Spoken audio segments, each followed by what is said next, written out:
university doors were closed. In protest, many of the children, I'm told, were sitting on the footpaths and streets and doing the contest.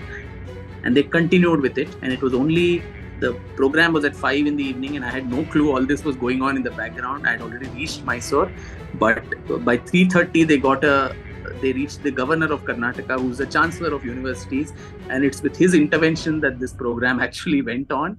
So the amount of hatred that probably the new dispensation has for Savarkar, for Dr. Bhairappa, and probably to some extent against me, all of this manifested that self. Gandhi literally writes a sorry letter saying, I'm sorry for what all the violence that happened during the August disturbances, and I promise not to launch any more civil disobedience, and I shall be very loyally supporter of the British war efforts in the Second World War in this fight against fascism. Anybody can actually read it and see that it was not an apology. It was more of asserting your right and also acting as a spokesperson for all the other political prisoners in Kalapani.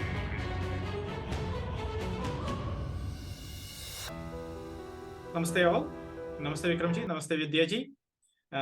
Before we continue with our session, I think Vidyaji will give a brief introduction about Vikram Sampath, and we can take it from there. Back to you, Vidyaji. Thank you, Ravi. So, who doesn't know Dr. Vikram Sampath? He needs very little introduction. All the same, here goes. Dr. Vikram Sampath, who hails from Bengaluru, has many titles to his name. He is an author, a historian, a speaker, a mathematician, an engineer, and a trained Carnatic vocalist, all rolled in one. Dr. Sampath obtained his bachelor's in engineering from BITS Pilani and an MBA in finance from SP Jain, Mumbai. He holds a doctorate in history and music from the University of Queensland, Australia, and was a senior research fellow at the Nehru Memorial Museum and Library, New Delhi. He is also an Aspen Global Leadership Fellow and an Eisenhower Global Fellow 2021. Dr. Sampath has authored 8 acclaimed books: Splendors of Royal Mysore, The Untold Story of the Wadeyars, which traces the 600-year-long history of Mysore, its royal family and culture. The second book, My Name is Gauhar Jan, The Life and Times of a Musician, which encaptures the story of one of the earliest women artists who was the first Indian voice to be recorded in 1902. The third book, Voice of the Veena, S. Balachandar, a biography. This book is dedicated to Sri S. Balachandar, a brilliant Veena maestro. The fourth book, Women of the Records, which revisits the lives and features of the saga of 25 inspiring Indian women musicians from across the country. The next book, Indian Classical Music and the Gramophone, 1900 to 1930, which sheds the light on the role and impact of the gramophone company's early recording expeditions on Indian classical music. Brave Hearts of Bharat, which is vignettes from Indian history. This book chronicles the stories of courage, determination, and victories of 15 brave men and women of Bharat who were lost and forgotten in the annals of history. Dr. Sampath's 2-volume biography, Savarkar, Echoes from a Forgotten Past, and Savarkar, A Contested Legacy, went on to become national bestsellers and were acclaimed by our Prime Minister, Shri Narendra Modi. In 2021, Dr. Sampath was conferred the honor of being elected as a Fellow of UK's prestigious Royal Historical Society.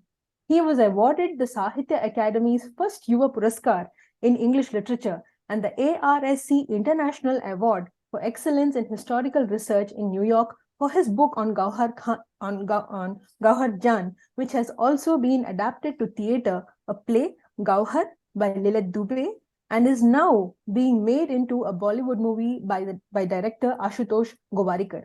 Dr. Sampath was among the 4 writers and artists to be selected as a writer in residence at the Rashtrapati Bhavan in 2015. Being a trained Carnatic vocalist, Dr. Sampath has also established the Archive of Indian Music, which is India's first digital sound archive for vintage recordings.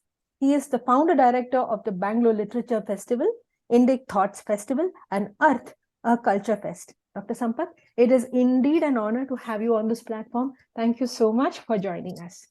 Over to you. Thank you, Vidya ji. Thank you, Ravishankar ji. And a very good morning to both of you and to all the listeners who have tuned in on a Sunday morning. I think and Sunday morning to talk about history is quite an odd thing. So let's see if I can hold your interest for the next several minutes, after which I think it will be nice to have an interactive session with lots of question answers from the audience as well.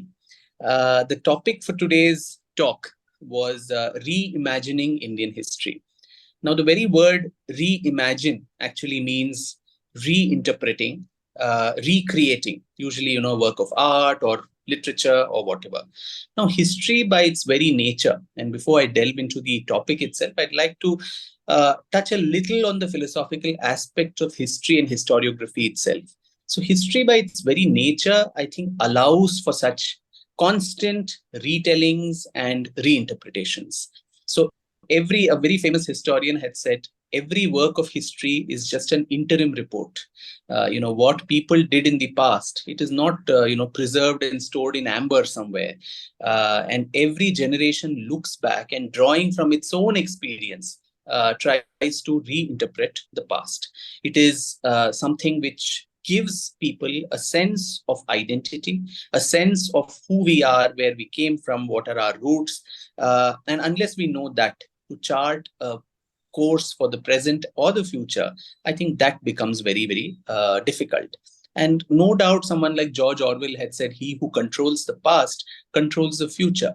So, the importance of this discipline in trying to, as I said, give us a sense of identity is what also makes history a very contested and literally a minefield and a battlefield. And all of you know pretty well how almost all our contemporary discussions and debates and noisy news, discussions every night on news channels are all on matters of history. Just 2 days ago, there was something around Aurangzeb and so on. In Maharashtra, there were riots.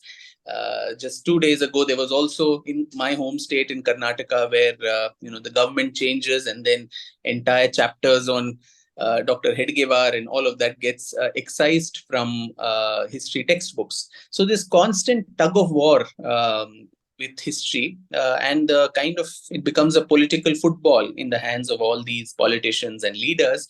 That is what makes it, all the more germane that we look at what are the fundamental aspects itself of history.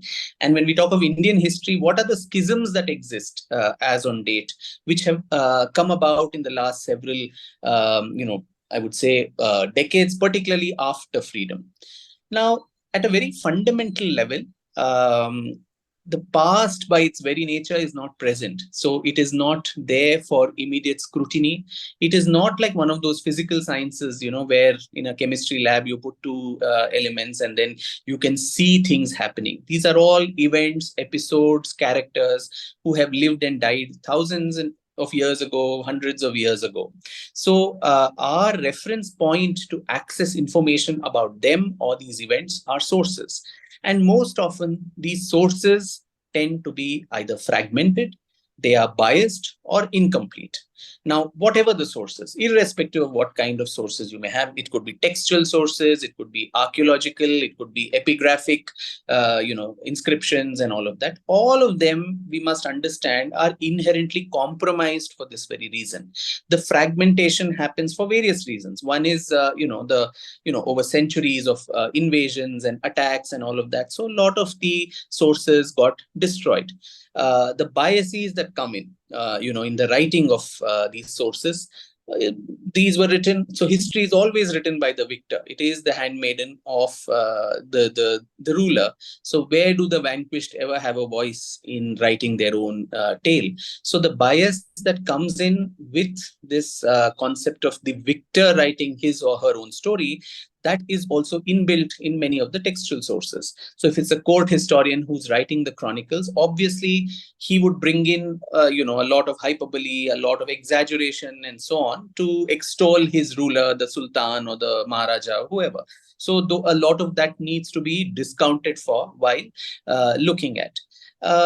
Then, so the particular event which has happened passes through the first filter which is the fact that it has happened in the distant past. And thereby, it is not completely accessible to us today sitting in the 21st century. The next filter is the fragmentation, the incompleteness, and the biases that come with the sources used to deconstruct that past. Now, the third filter is the modern historian, and we end up being a filter and an obstacle in the reconstruction of the past in our own ways, whether we like it or not. Because irrespective of what people would say, I think a historian brings in his or her own biases as well. As much as someone may say, I'm a very unbiased, objective person, you do come up with your own biases in the reading of those sources, and that needs to be acknowledged. So the historical imagination that one comes in, the ideology that one comes in with, the worldview, and also your very narrow or your broad specialization, your expertise or the lack of it. So suppose in India, this is very common. Most eminent historians who are eminent historians of ancient India proudly say, I don't even know a word of Sanskrit or Prakrit or any of the languages of ancient India. So you can imagine what is the limitation that or the lack of expertise that would come inherently inbuilt in such a scenario where I am depending on a lost in translation text based on which I'm trying to reinterpret an event which is 5,000 years old or 2,000 years old without being able to read the primary source, which, as I said, is itself biased. So the number of degrees of or filters of, what would I say, going through these to come to the reconstruction are so many that sometimes what you get is just a pale reflection of what the original truth is. So fundamentally and philosophically, I'd like to underline this very aspect right at the start, that when we say we are reimagining history or we are rewriting history, it is not a bad thing. It is not something that needs to be scoffed at. Of course, in today's politics, one can do all that. Saffronization, secularization, all these debates and discussions happen. But inherent to the very discipline of history and historiography is this constant need to rewrite, reinterpret, and revisit, reimagine, only because of this process that I mentioned, that there are numerous filters embedded in the very process of historiography, and therefore when you are your interpretation is your own, and so somebody else. So today I may have written 2 books which as on date can be called a definitive account on Savarkar, but tomorrow Vidya ji may get a keen interest in Savarkar and she may get onto a discovery path of her own and ferret documents and facts which either I willfully suppressed or I did not find because of my incompetence or whatever, lack of availability. And her discovery can completely shake my entire thesis and hypothesis, and my work can be thrown in the dustbin. So that entire process of being able to revisit and reimagine, that is what also gives a certain sense of intellectual, thrill and the joy of history writing. Because if everything about what is there in the past is already known, then what is it that we are left to write about? But so one of the schisms that come when it comes to Indian historiography is, though in 1947 we may have become politically independent, I think our minds are far from being entirely decolonized. And so inherent in these biases and narratives of Indian history are also the way we tell our own civilization's story.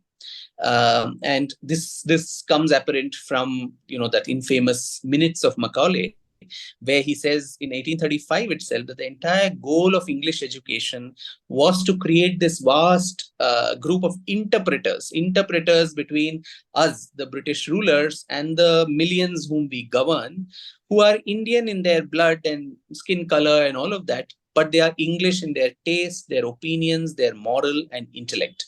And that whether politically we may have got freedom, economically we have probably surpassed our erstwhile colonial masters, become the 5th largest economy, and we are probably poised to become the 3rd in a couple of years or in a decade from now. But the cultural subjugation, the intellectual subjugation that colonization, the 3rd dimension of colonization that it provides, And thereby, in the writing of history, that takes a long time to shed off, because it has been intergenerationally embedded in our psyche, in our minds, almost genetically, so to say, to almost feel a sense of being inferior, being apologetic about our past. And this brings me back to that original point I mentioned about why this discipline is important itself, because it gives us the sense of identity. So controlling that has always been the ruling class's wish, and that could be anybody, right, from the British to the Nehruvian Congress to, I would say, dare I say, even the BJP today. Everybody wants a piece of that to control, the narrative around this subject, because it is so important, because it gives us a sense of who we are and where we came from. So in the British scheme of things, particularly, we probably one of the earliest accounts of Indian history was in the book The History of British India by 18th century Scottish historian James Mill, whose diatribe against India and her traditions kind of set the foundation for this entire narrative of a colonial history of India. And he severely condemned, Indian culture and tradition as being barren, perverse, and objectionable. But what was interesting is that we are talking of the 1830s and 1840s when he wrote this, and that became like the foundational text of how the history of India needed to be interpreted. But even during that time, a band of intellectuals, particularly from Maharashtra, they started rebutting various claims made by James Mill. And since we were a slave nation and you could openly not publish or air your views, most of these views were given out in pseudonyms. The first Hindu, a second Hindu, a third Hindu. That was how they used to write these articles to newspapers, booklets, and all of that, rebutting James Mill and telling what, is the counter view. And this, in the 19th century, under colonial rule, was what laid the foundations of what is known as the nationalist school of historiography, which, in opposition to the colonial or the Oriental school, which looked at India as the other, as someone whom we have conquered, it was looking at India from within, from a certain degree of self-assurance, that we are able to write our history ourselves. Of course, it is very ironic that since independence, while in colonial times too, we had the courage and the confidence to write our history in our own way, after independence, while this should have been a much easier task, the hegemonic stranglehold of an ideology, and I name it openly, which is the Marxist and leftist ideology of particularly academic historiography, has sought to throttle every dissenting viewpoint by imposing only, one hegemonic view of what history is, in a discipline which, as I posited right at the start, needs to have multiple narratives, needs to have multiple accounts, debates, discussions, dissent, differences of opinion. But today, there is just, that one stranglehold, which is very, very, unfortunate. What is one important, fault line when it comes to Indian historiography as it exists? And only when we understand that, we can talk about how do we reimagine it for the coming time.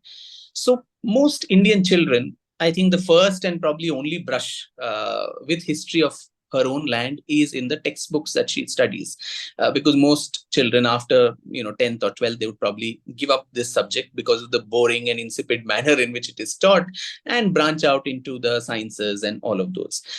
So in that formative years, if you've even seen how the current textbooks are structured, you're always reading the history of your country as if it is the history of a third person narrative.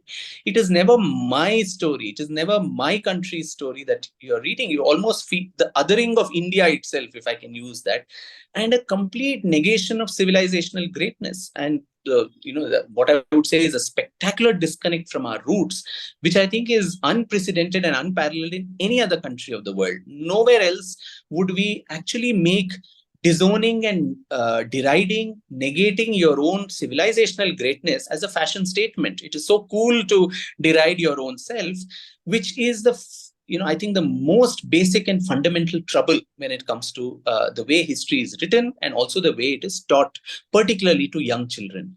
Now, I'm not, for one, professing that the role of history is to stir up some kind of jingoism and pride and all of that, which is an extreme viewpoint, but a sense of genuine pride about what your ancestors have achieved over thousands of years, what has been the contribution of India and the Indic civilization to human history. These are aspects which is legitimate. Every country in the world and their history books, particularly textbooks, have an invariable component of this, because that is how, as I said, if you get a sense of identity, if you get a sense of nationhood and nation building, this is very, very important. But unfortunately, there too, we have, I think, inherited, and the Marxist historiography has very, very diligently inherited many of these problems of the colonial past. And what was that colonial past? And I think apart from James Mill's diatribe, another very important, indicator of how the British masters saw us was in the words of Sir John Strachey, who was a British administrator in charge of the training for all the Imperial Civil Service students. Now, in his very famous declaration in the 1880s, he said, and I quote him, "The first and the most important thing to learn about India is that there is not and there never was an India," unquote.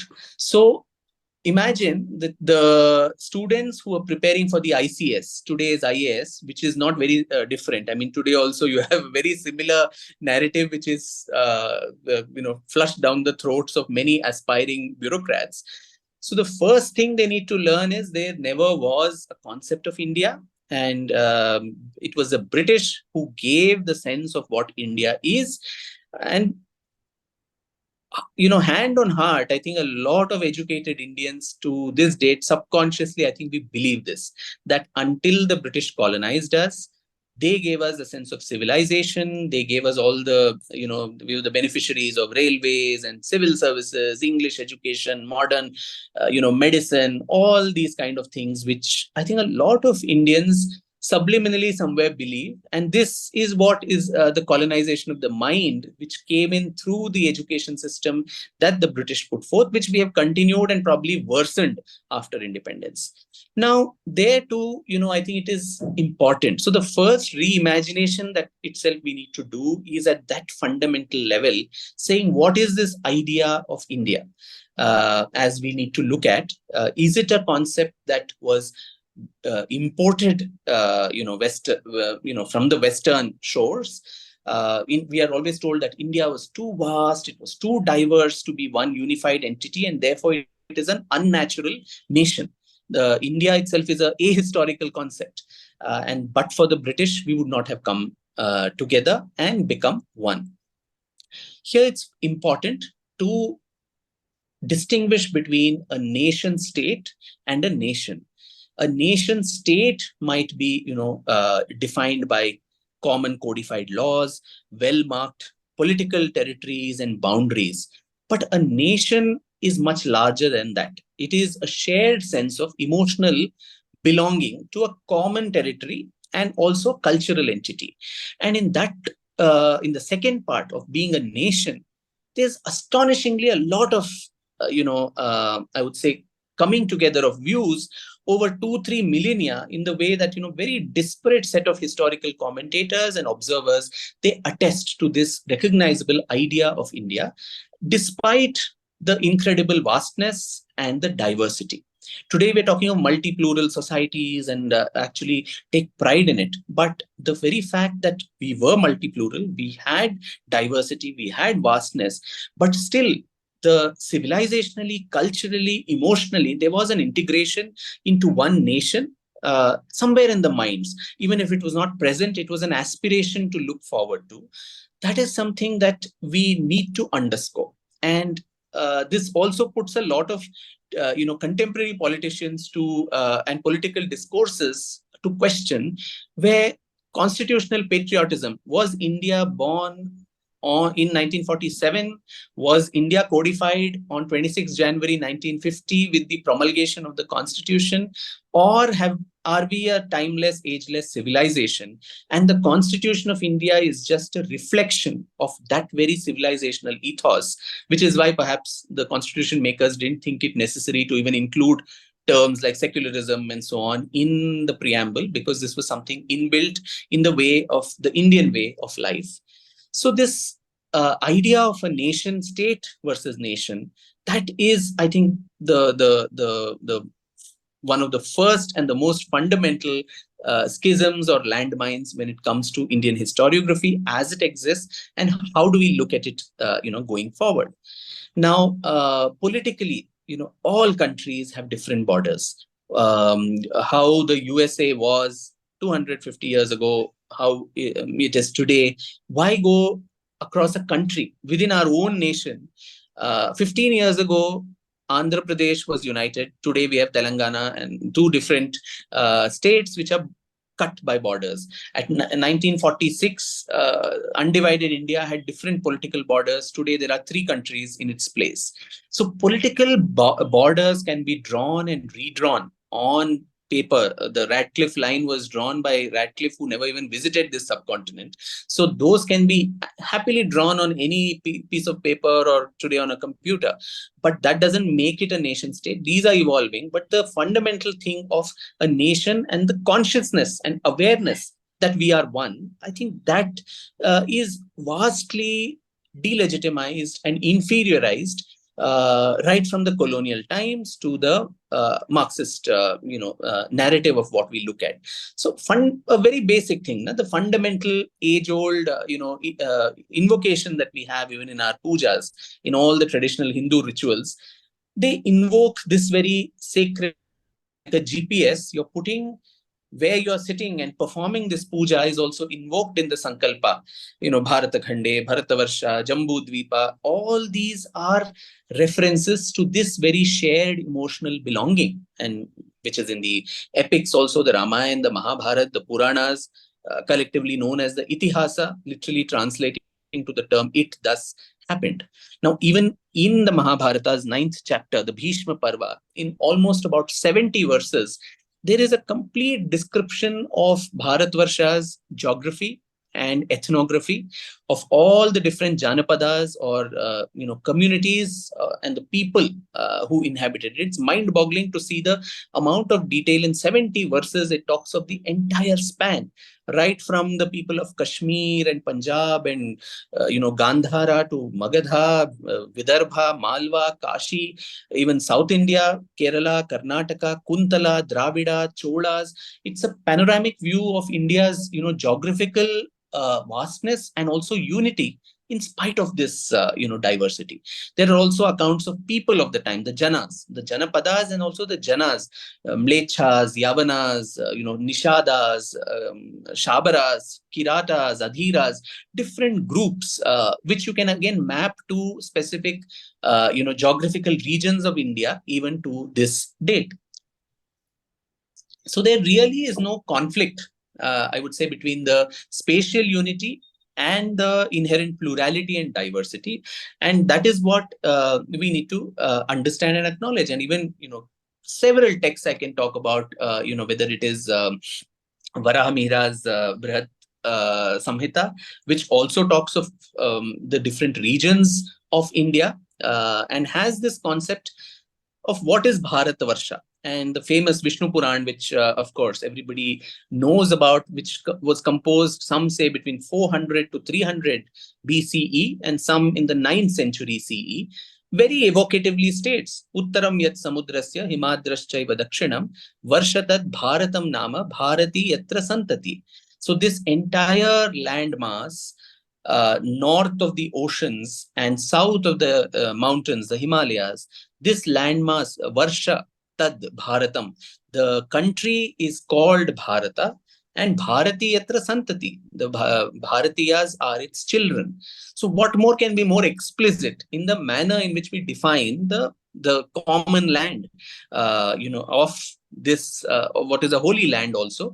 And even in the Mahabharata, you have Karma Bhumi Yam. This is the land of action. This is the land through which, by actions that we do, by our karmas, we go to heaven, hell, moksha, all of that, and make our own destinies. So this enunciation, and even if you see Kautilya's Arthashastra, if you see all these different ancient texts, the geographical borders or the consciousness and awareness of what India is or was very, very clear. And as I said, politically, they may be different. Principalities fighting with each other, all those things, which is common even to this day. States can fight between each other. But that doesn't take away the fact that we are one unified entity, or even if we had not become, that there was an aspiration to become. As Kautilya says, even in the Arthashastra, that this entire landmass should be ruled by one Chakravarti Rajan. So that aspiration, it was not achieved in his times, because even during the Mauryas, large parts of India were not under him.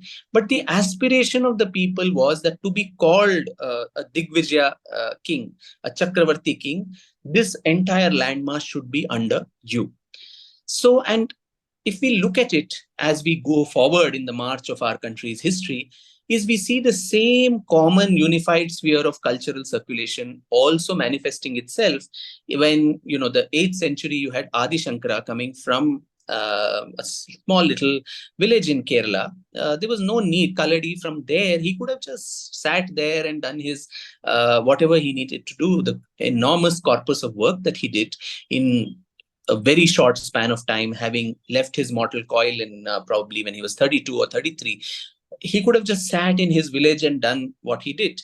There was no need for him to have gone and traversed the whole length and breadth, the parivrajan that he did of this entire Bharatvarsh, not once, twice, but I think several times. I think shows him responding to this very concept or consciousness that already existed of what Bharatvarsha was. And that is why very, I think, strategically, or with a sense of the prevailing consciousness of the time, he established those 4 cardinal mutts in south, north, east, west, Sringeri, Puri, Dwarka, and Badrinath. And the Sarvagnya Peeth established, the all-knowing Peeth in Kashmir, a place where the reigning deity was Sharada and whose script was Sharada, the goddess of learning. So civilizationally, he literally, unified this whole landmass into one and marked the so-called borders or boundaries. So if there was no concept of a nation, if India was not even an idea, and it was an imported, unnatural, ahistoric idea which the British and the West and all the invaders gave us, why did he have to do this? And every time he went from one part of the country to the other, while there were intellectual differences with him, they were Tarka, Samvada, Vivada, all of that was there. But there was no physical violence to prevent him saying, you are a Malayali from Kerala, how dare you enter Maharashtra? It is my country. It's a different land. Everybody welcomed him. They had differences of opinion with him intellectually. And at an intellectual level, be it with Mandana Mishra, be it with anyone else, he resolved it that way. And an interesting idea in the Indic worldview is also DrVijaya that one went on. It was not only the kings and warriors who went on DrVijaya. Adi Shankara went on a DrVijaya. He was not a king or a politician. But DrVijaya did not mean just capture of lands and expanding your territory. It also meant convincing another person to your worldview intellectually.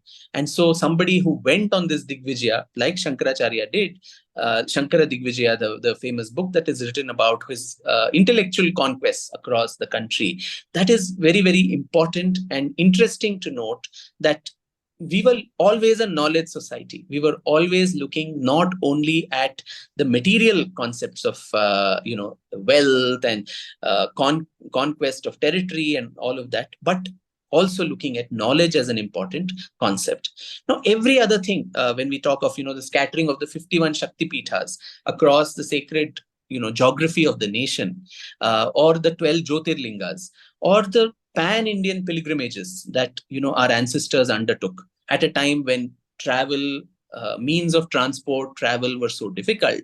That also, I think, points to this very antiquity of a civilizational memory, which probably predates both British colonialism and also the Indian constitution. And that is what is very fundamental to understand. Now we have this Garuda Puran talking about the 7 holy cities: Ayodhya, Mathura, Maya, Kashi, Kanchi, Avantika, Dwaravati, Puri. These were the main mokshadayikas, as the Garuda Purana talks about, the 7 cities. If you see, they were all scattered across India. Shakti Pithas, there was no need for that story that when Sati's, different parts of her body were dismembered and fell, why did it have to scatter across this geography and mark out the boundaries, so to say? It would all have fallen in one place. So when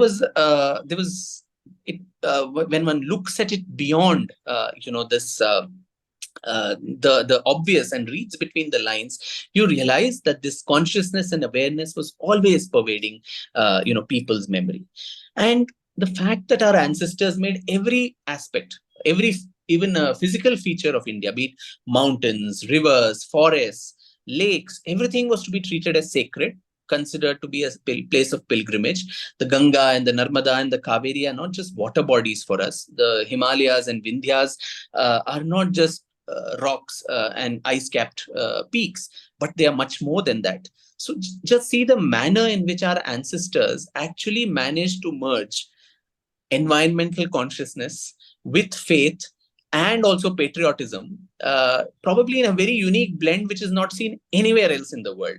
So all these sacred spots, which are scattered across the length and breadth of India, if I had a sense of parochialism and regional pride, saying I'm the best, like how it happens today, each part of India, Dravida identity, South India, and this and that we keep talking about. If anybody felt my part of the world country is the greatest or the best, there were 100 other equally important, if not more important spaces across the country.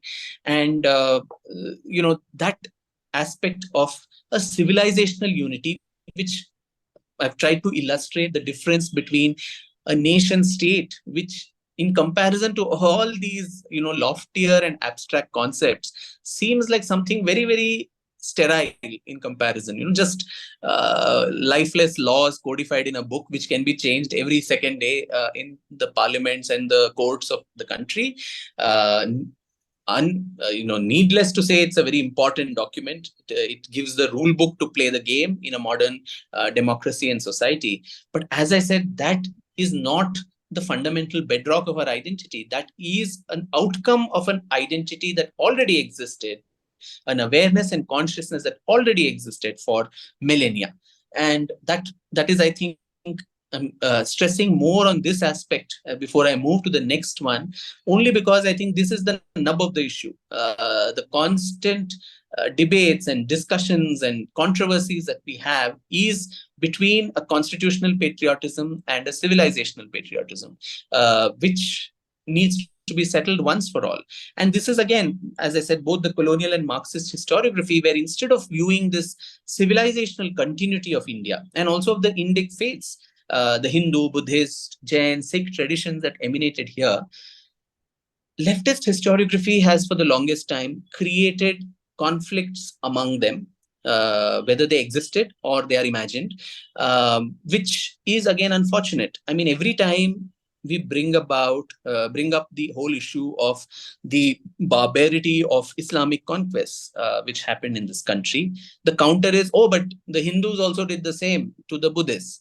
And Buddhist shrines have been destroyed, though there is absolutely, barring a few scattered pieces of evidences, 1 or 2 instances of a few kings who in their personal capacity, Pushyamitra Shunga and Shashanka, Mihrakula, and all these people, there is no large scale or widespread or theological sanction to these kind of what is called as destruction of other places of worship. Even within Indic faiths, iconoclasm was not what we did. If a king actually went and conquered another king, one part of that conquest of the other person was to bring away his idol, the most revered idol that that person had, and consecrate it in your kingdom and build a larger temple for it than what the other person had. So that was a way of saying what is sacred for you is now in my court. All the scholars and the pandits who were there in their court would be brought back to mine. So your Navaratna jewels are now mine. So it's not just the loot of the property. It's not the loot of just the territory, but everything that is sacred for you, everything that is intellectually great for you. Now I have owned that also. So the iconoclasm of going and smashing the idol, breaking the temple, that was not what we indulged in. And these philosophical arguments and dissent that was there. Now, Indian philosophy, I mean, that will be another session in itself, but the broad differences of the Astika and the Nastika traditions. And within the Astika, as all of you know, there are numerous other branches, the Nyaya, the Sankhya, the Vaisheshika, the Mimamsa, the Vedanta, under which again you have the Advaita, Dvaita, Vishishtadvaita, all these different forms. But interestingly, you also had the Nastika traditions. And the Nastika traditions were those which did not think of the supremacy or acknowledge the supremacy of the Vedas. And which, whereas the Astikas thought that the Vedas were apaurushaya, they were not composed by any human being, but it was revealed knowledge. And based on different aspects of the Veda and Vedanta, they propounded their schools. But the Nastika tradition, which did not bother about all of that, they were also given a place in the rubric. And which were the three Nastika traditions? It was Charvaka, Jaina, and Bauddha. All of them negated the supremacy of the Vedas, and they had their own worldview as to how the universe is conceptualized, what is the journey of the soul to the super soul, what is the super soul, all these things. Charvaka was materialist, where he said, you just, there is one life, there is no rebirth, this, that, enjoy as much as you want. In Bangalore, enjoy Madi, as they say, just have ghee, amass well, sleep well, live in the present moment. Materialism in that sense is also appreciated. So when we talk of this, first of all, they say there is no concept of Hindu at that time, and then you say Hindus defeated Buddhists and destroyed their structures. It is impossible in our imagination of how philosophy works. There would be ideological discussions. As I said, Adi Shankara himself played a great role in ensuring that what he thought were false notions spread by the Bauddha Mata had to be suppressed through philosophical intercourse. And his disciple Kumarila Bhatta and others did that. Kumarila Bhatta, in fact, who was the propounder of the Mimamsa school of philosophy, disguised himself as a Bauddha bhikshu, stayed with the Bauddhas in the viharas, learnt, like a spy, a mole in their gang, learnt their own philosophy, understood Shatru Bodha, as they say, and then got back and rebutted all of that. So today, unfortunately, we don't go into these subtleties. And when we are talking about historiography, we talk of, this conflict leading to physical violence and this and that, which I think is completely alien to the very Indic imagination and the Indic awareness of what difference of opinion is and how it has to be managed. And that is very different from the Abrahamic worldview of my way or the highway, that there is only one path. If you do not subscribe to this, you are a sinner and you need to be given the worst of treatment, and everything is a legitimate way, whether through allurement, through violence, through destruction. It is a accepted and a theologically sanctioned path. But there is no such evidence of the Indic side in any of this. As I said, all these were different schools of thought which coexisted, and they all came under the larger umbrella or rubric of Sanatan Dharma. And so that, I think, is so important for us to realize when we set all these conflicts. So that is perhaps the second important element when it comes to how do we reimagine our past and how do we look at our past through these lenses defined by us. So decoloniality also means I am looking at my own past through definitions that I put, and not necessarily what an invader comes and teaches me. How do I read my texts? How do I interpret them? This is something that is inherent to me. I don't need to be schooled by somebody coming from outside. The third element I would add is, it's almost a near complete, I would say, erasure of India's traditional knowledge systems in every field. It could be philosophical, linguistic, literary, scientific, medical, technological, artistic, all of this. What was in 5,000 or how many ever thousands of years of recorded history that we have, what has been the contribution of the Indian mind to human knowledge? If we ask a young Indian student today, name 10 things, that your ancestors did or achieved or discovered, or which you can be genuinely proud of. What is the Indian contribution to human knowledge? Barring some stupid things, we invented zero, this, that, we'll not be able to go beyond that and tell anything substantial. Whether it is, in Vastu Shastra and Vimana Shastra, it is Ayurveda, yoga, all of these, and the performing arts, the Natya Shastra by Bharata, which gave a complete, account on dramaturgy, whether it was music or dance and theatre, how the stage needs to be set, how costumes need to be worn, what is the makeup that you need to do.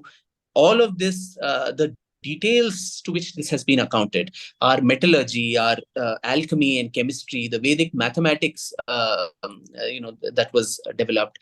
All these elements, I think these are very, very secular concepts. In the whole idea that somehow we need to stay away from religion, we have thrown the baby out with the bathwater, where we have realized that we don't even have to talk about this. Somehow talking about all this is an assertion of the Hindu identity and it leads to Hindu supremacy, which is extremely unfortunate, where, we don't even know and acknowledge and utilize what our ancestors have produced, the immense amount of knowledge over so many, millennia. And so that is another important element. And closely linked to this is the fact that, the irony is that I am talking all of this in English and all of you are listening to this in English. We still talk in the colonizer's language.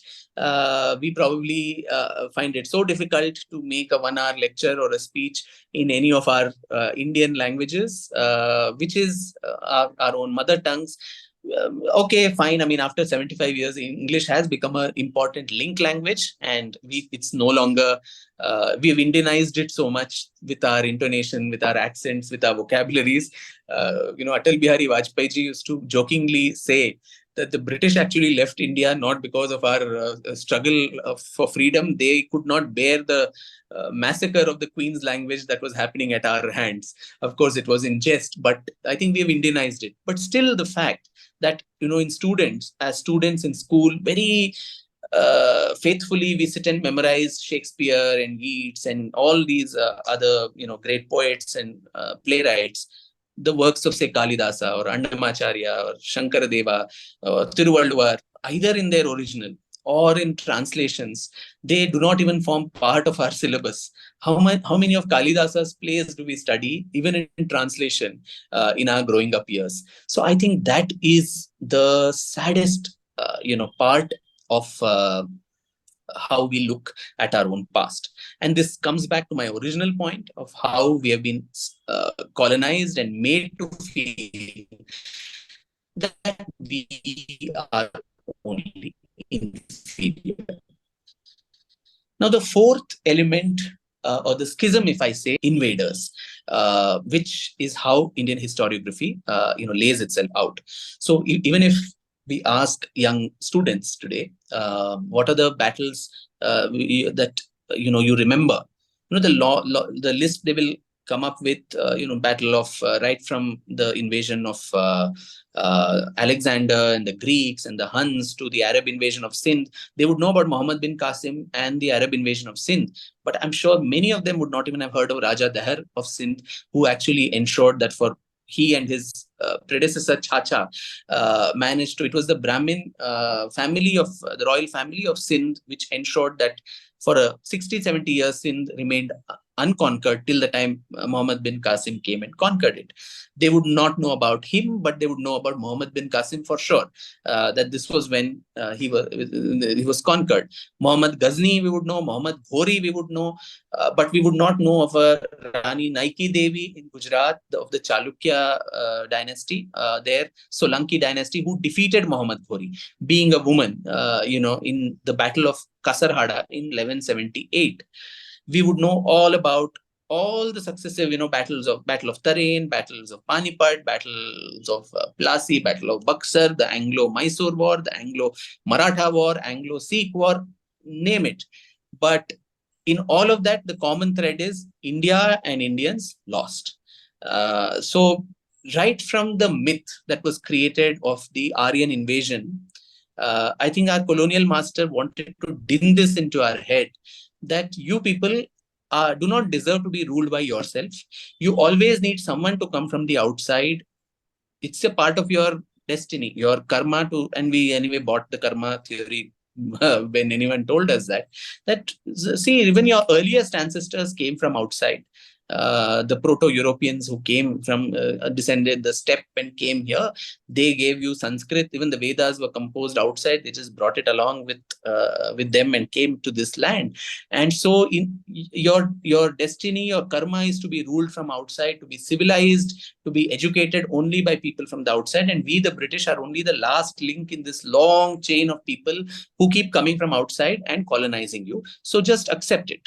So that thing has been embedded again in our minds and thereby in the way we write our history too.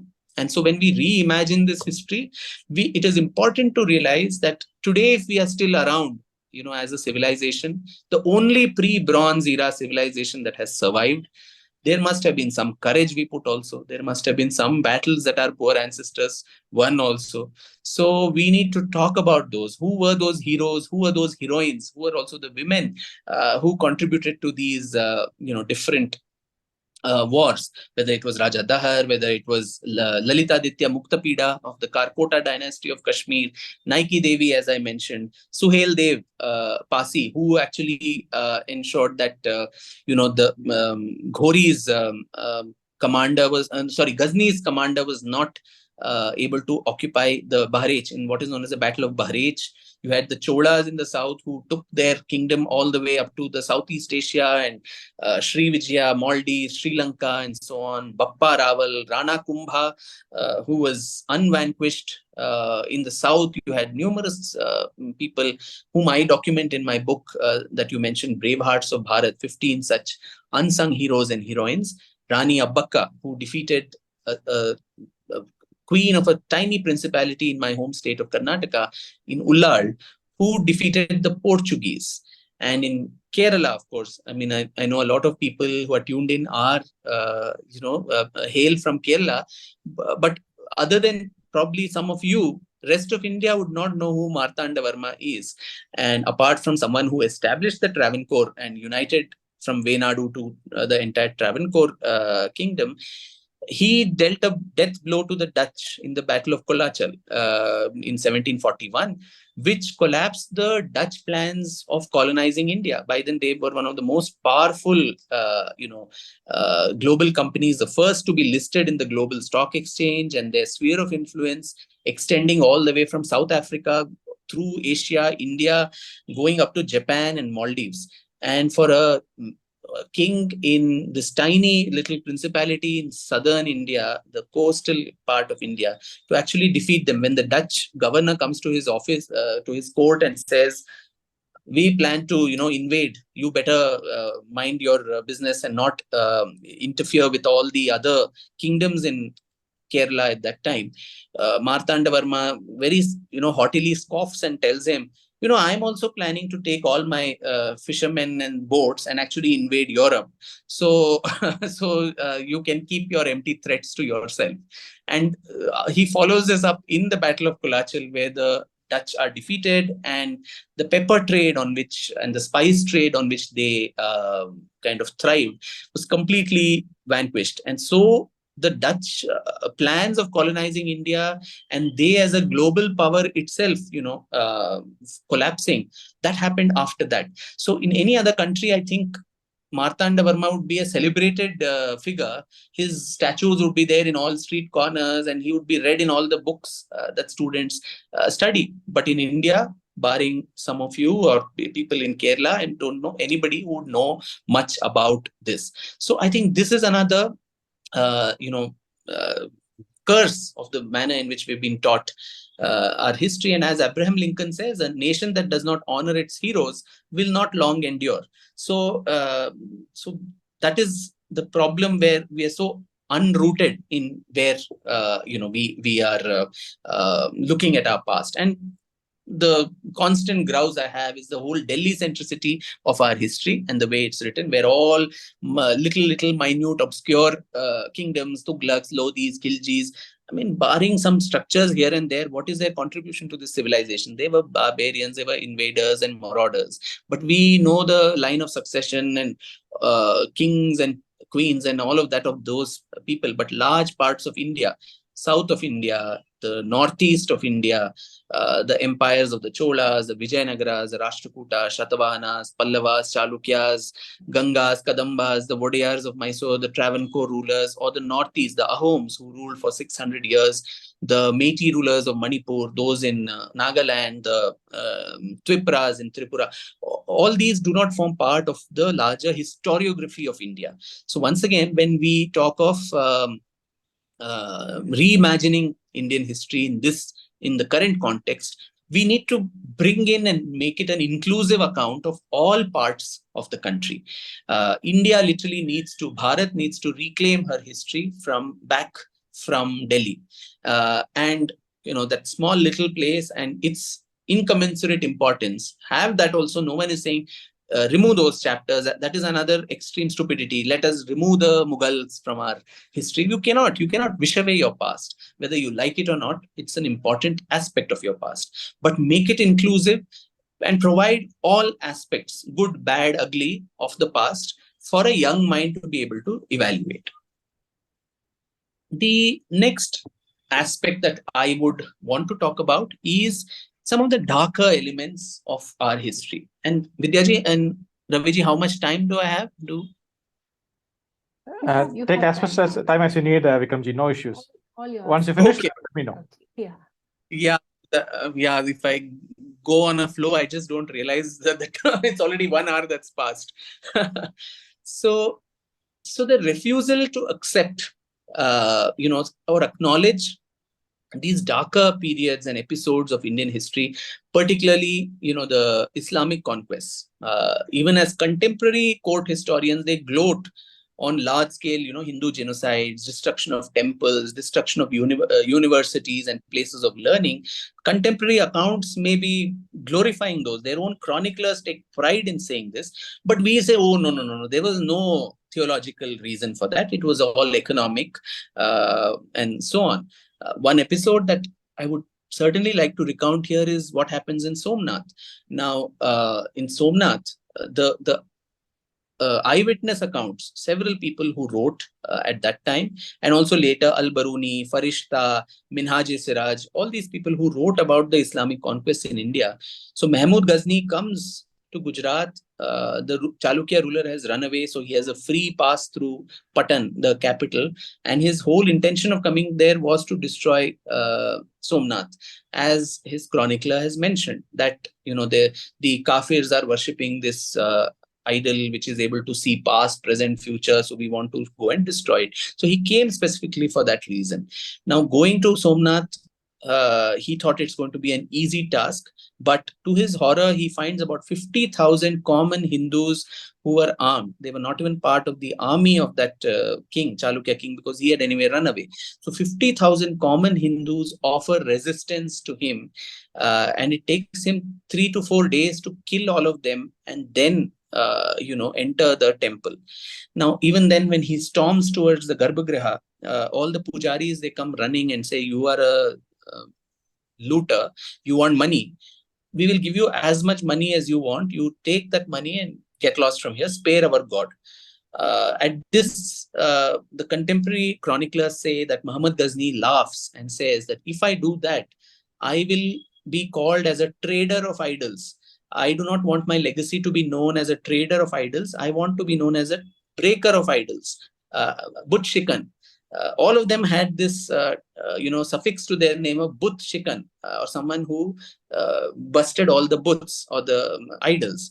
So he said, I don't want your money. I want to break the idol. And he goes and smashes the shivling, and then it is pounded into pieces and taken and put on the steps of masjid, so that every time faithful steps on it, then the religion of the kafir is subdued. So this is the contemporary account that his own chroniclers are proudly talking about. And we have modern historians in India today of the kinds of Professor Thapar, who say that no, there was no theological sanction for this. It was only the economic reasons for which he came, the evil Brahmins had accumulated so much of wealth there in the temple, and so to destroy that he came, and all of that.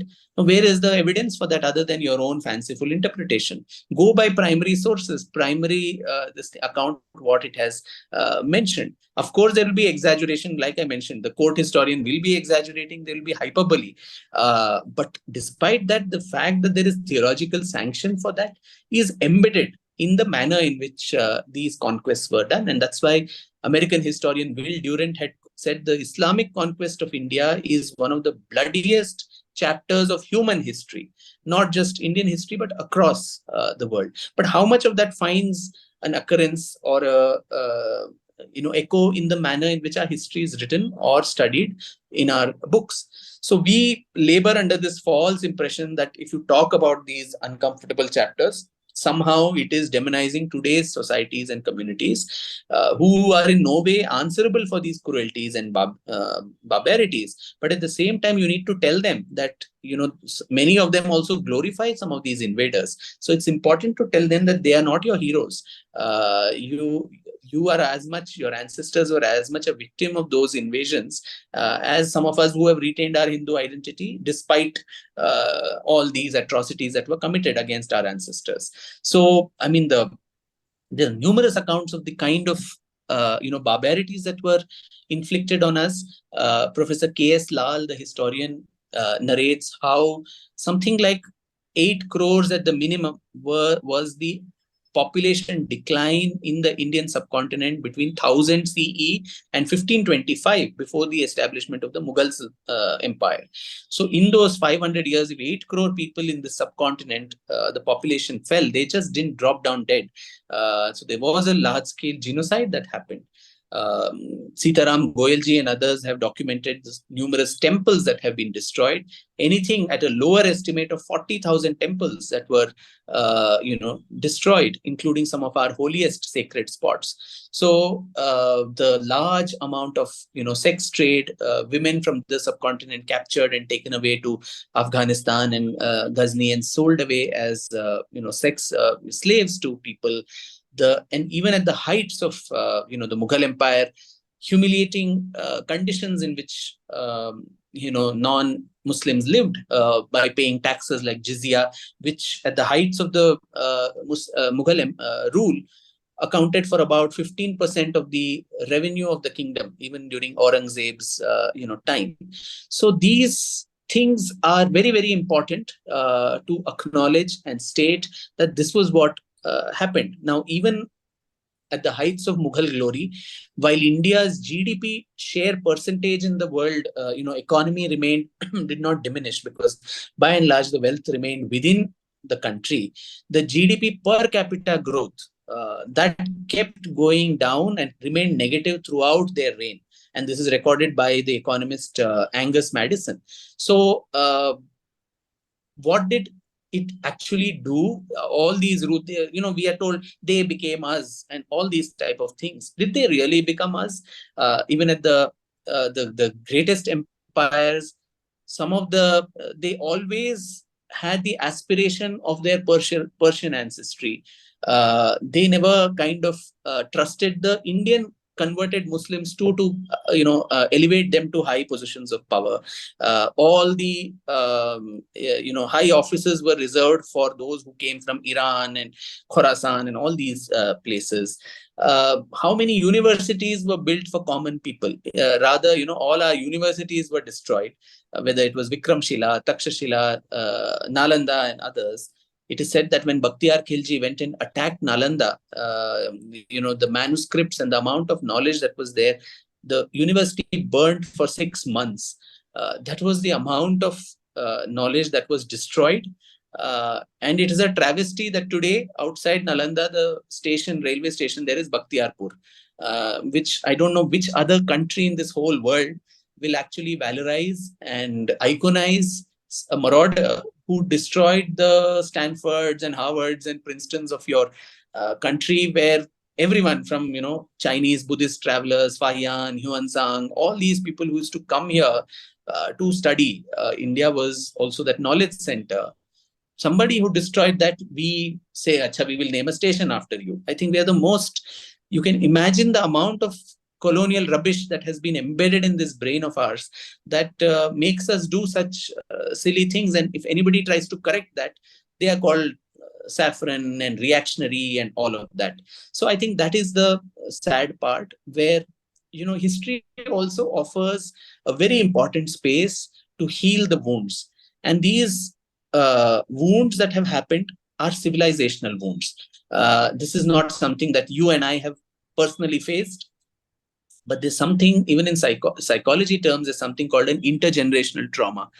What our great grandfathers, the manner in which they probably, suffered, somewhere that has been passed down to us also. And that needs healing, that needs closure.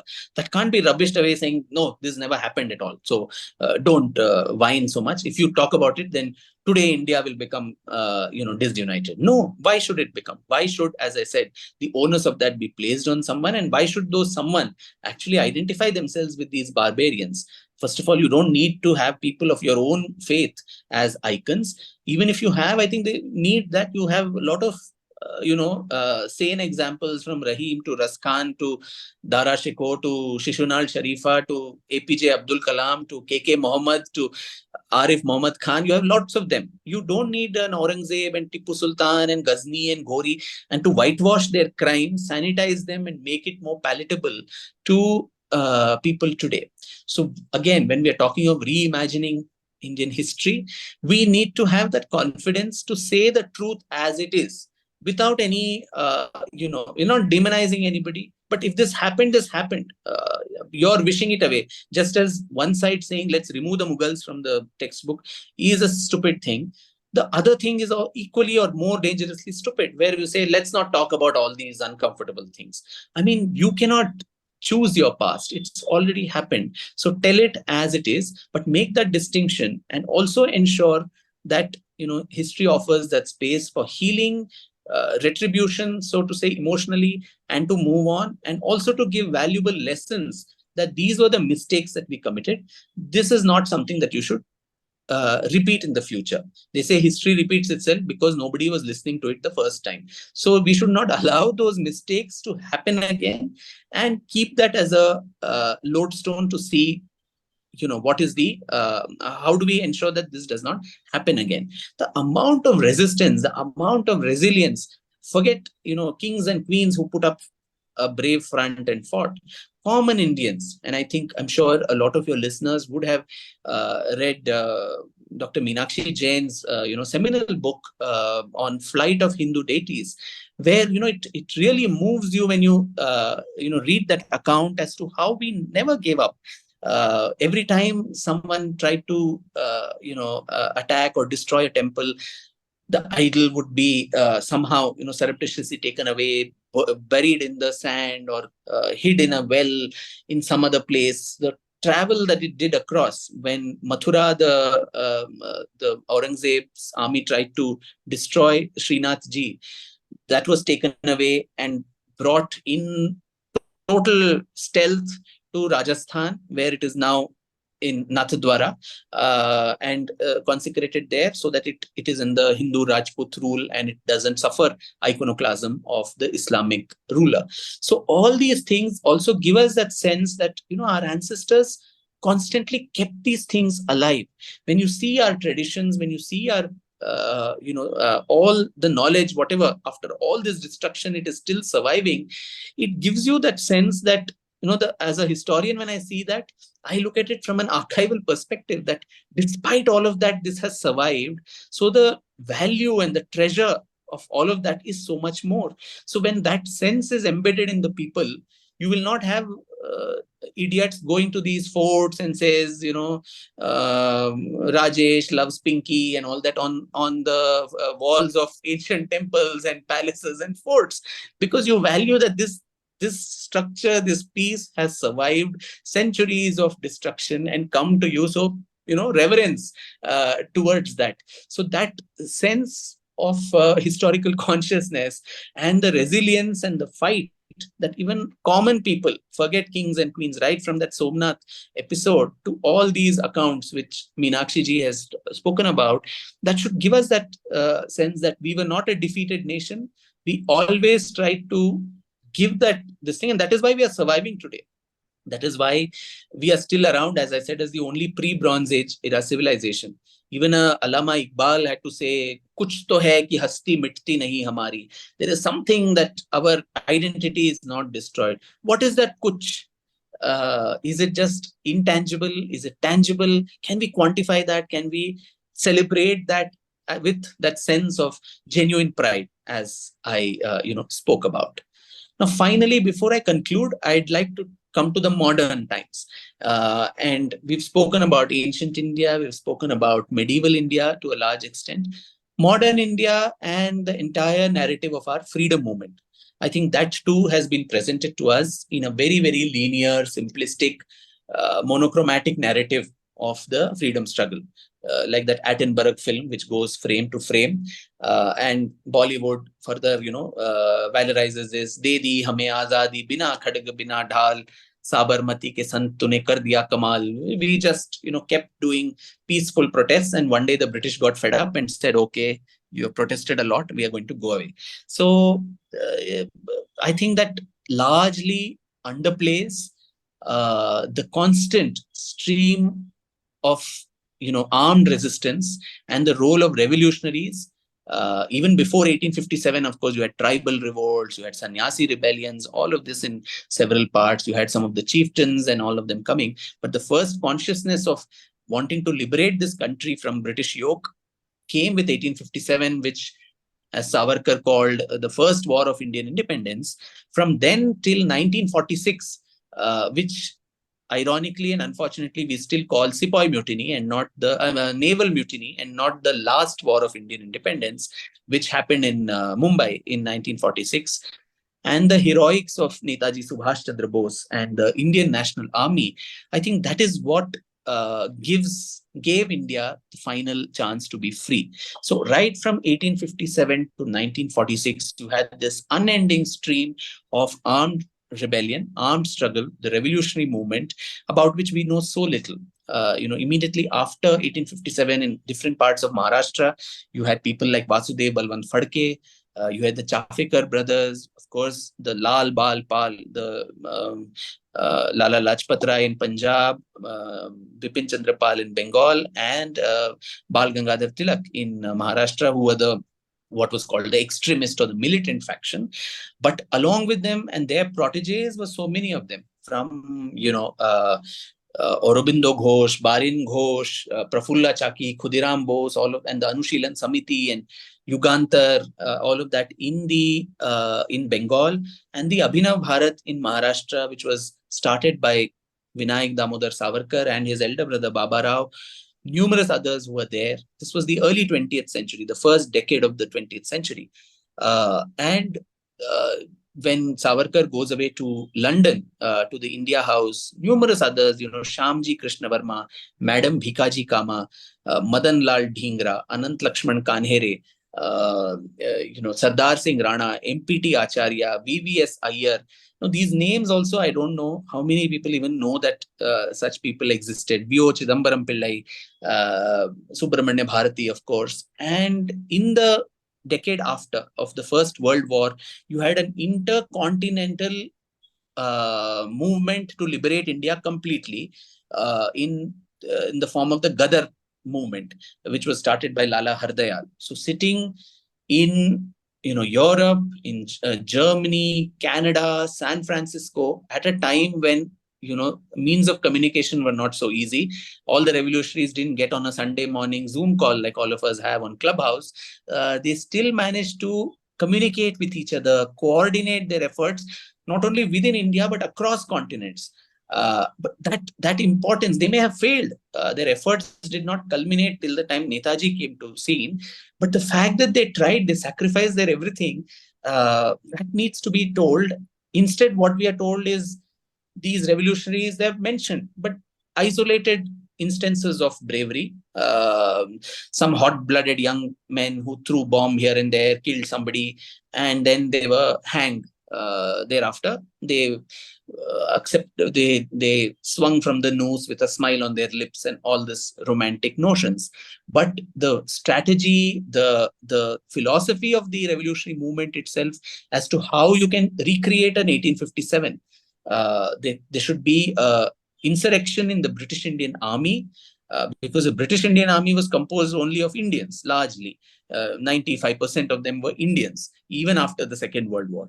So even if a small percent of that group comes to the patriotic side, then the edifice on which Britain stood could be demolished. And the British constantly feared this.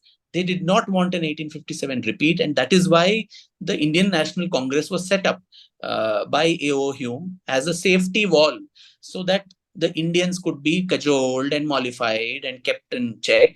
They want some chota mota, some privileges, just give them. What all is harmless, if they want, just appease them so that they don't come up in an uprising.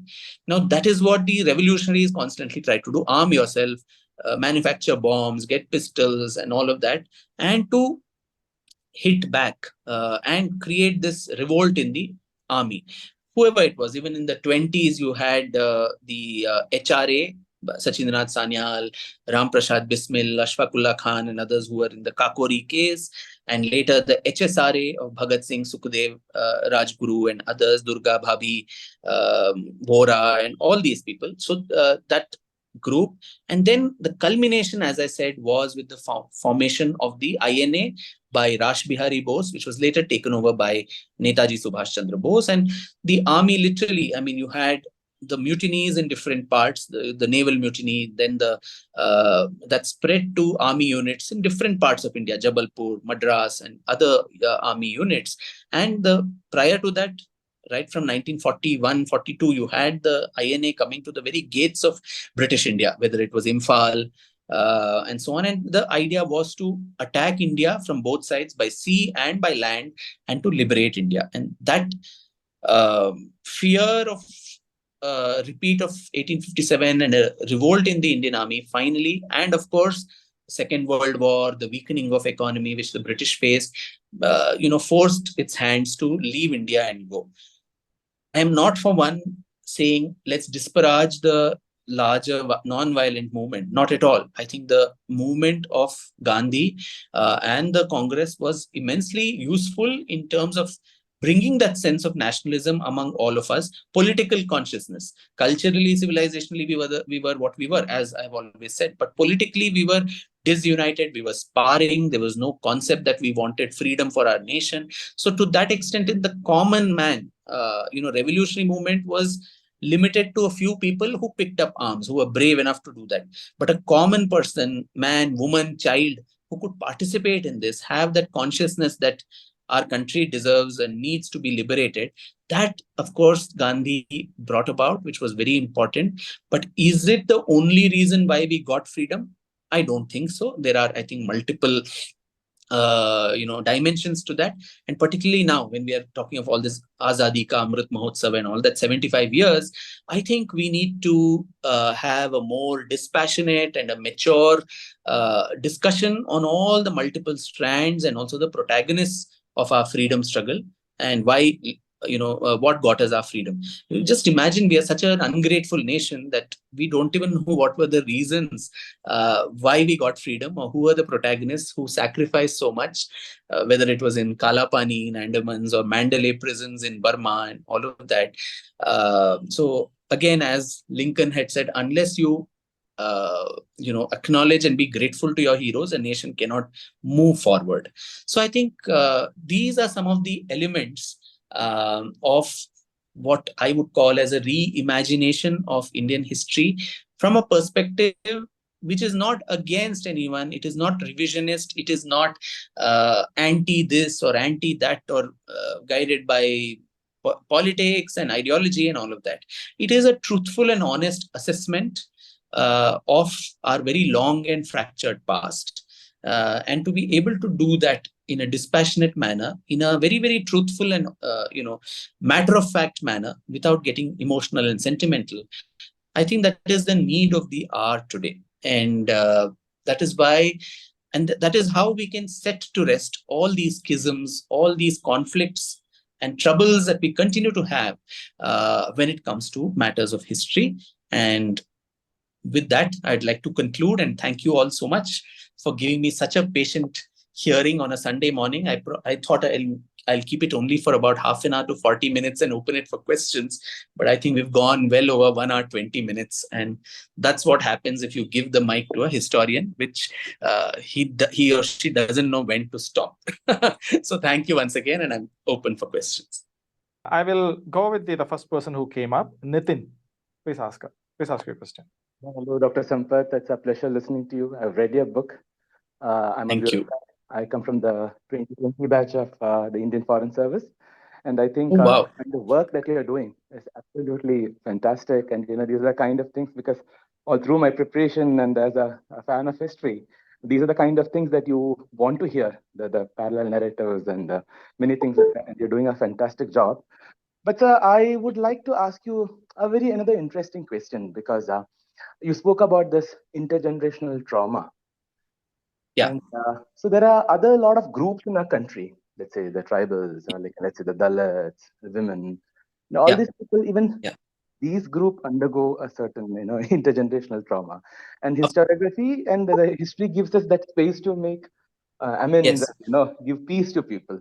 But this seems like a very, burning issue. Sometimes the other narrative becomes so strong. The other group becomes a bit more, I think more confrontational, if I could say. So, for example, things like Bhima Koregaon. So, what is the scope of Dalit historiography, or women historiography, or tribal historiography, and how do you deal with these things? Thank you. When you talked about the other, can you specify whom were you referring to? You can be like open about whom were you talking about. My particular issue is that the episode of Bhima Koregaon, which was actually a very interesting thing to observe as a dispassionate observer, not being very emotional about it. Once you have like the Mahar army, people like Ambedkar, Dr. Ambedkar wrote very passionately about the Dalit history, and at least Mahar history. He is very particular, and these kind of Bhima Koregaon incident, where you hear the group of people who are Dalits, who were associated with the British defeating the Peshwas, and so then that becomes a cornerstone of the Dalit pride of having won a war. So that's being manifested in different ways. So I think there's a need to rewrite certain rather rewrite to chodo. I think there's not even the Dalit history probably doesn't even exist in its full-fledged manner, because there's no heroes, or not well documented. How do you go about these things? True, I think that's a very interesting and important question. And when it comes to the conflicts and the kind of, nobody is really denying. So just as there's denial and erasure of atrocities and facts, when it comes to the oppression that within the Hindu fold itself we have faced over centuries, I don't think there's a denial anywhere. In fact, it is overdone, and people actually talk enough about it, right, from the Manusmriti and all of that. Though I would feel that a very comprehensive and a scientific and a dispassionate study of the the caste itself, and caste itself is a very Western, term. The Varna, Jati, this thing, where did it originate? When did it? Was it always so stratified? Was it, when you talk of Dalit history, I think we need to look at it in this entirety. How did this progress through the centuries? Because even if you go to our own scriptures, even Krishna in the Gita says, all these varnas I have created, and this is not on the basis of heredity, it is on the gunas. So you can be whatever you are, but you can be born in whatever group you are, but you will continue to remain. Your gunas will determine whether you are one of the 4 varnas. And there was upward mobility at that time. So all the people who wrote these epics, whether it was Valmiki or whether it was Vyasa, they were not Brahmins, but they became revered, later on. So there was there seems to have been at that earlier time an upward mobility. Even if you look at genetic, studies and so on, endogamy or marrying within your own caste and community, that seems to have happened. There's not enough study. There needs to be more of it.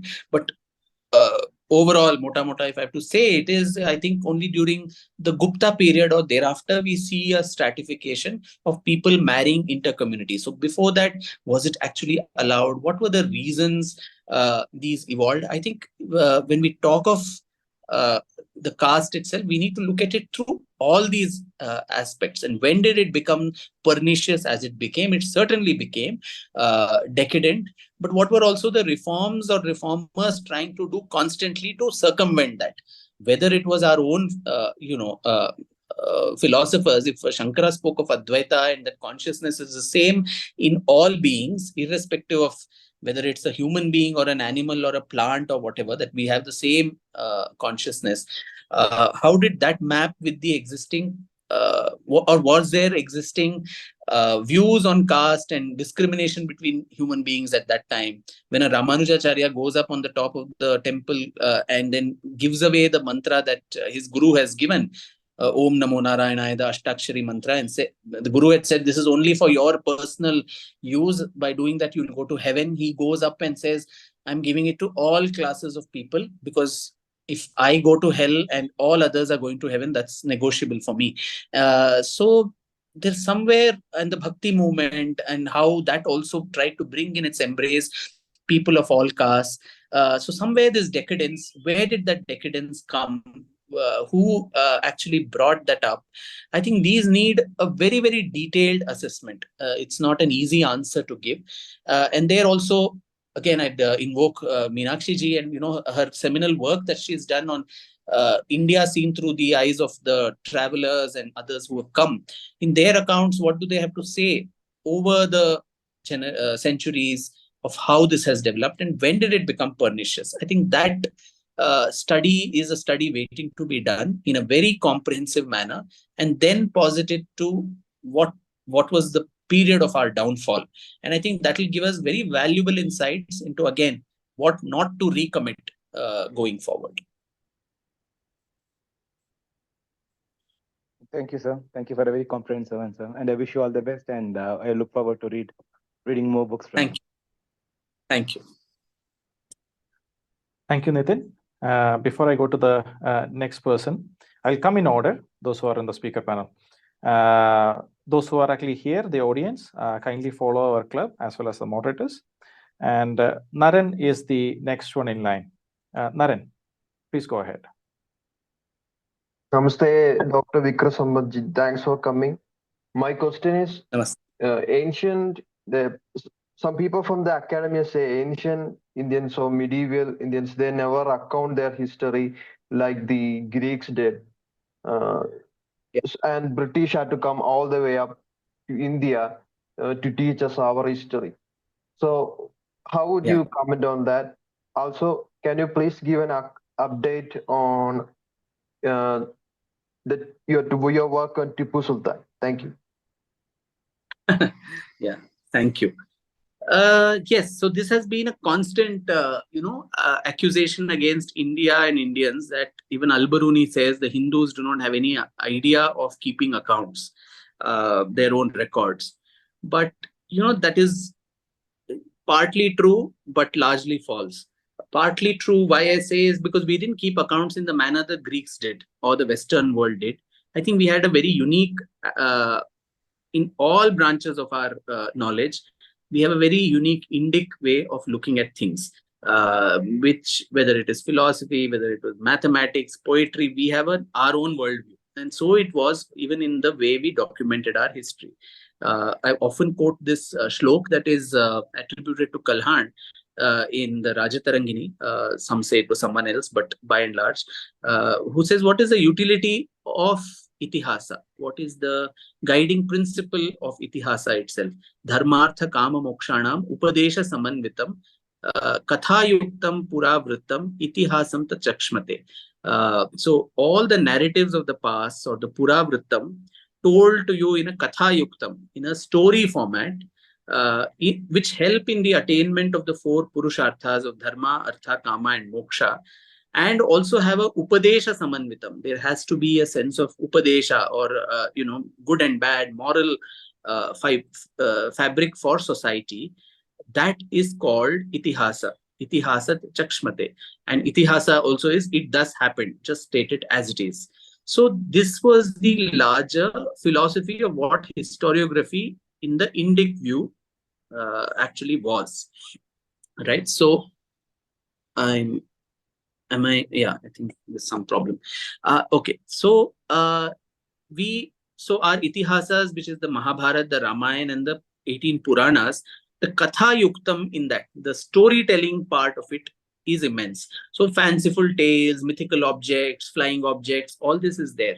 But embedded in all this fantasy is a kernel of truth. Like I mentioned, how the Mahabharata is probably an anthropological document, ethnographic documentation of the times. So you have to extract that kernel from the truth, which the Western mind did not, conceive of.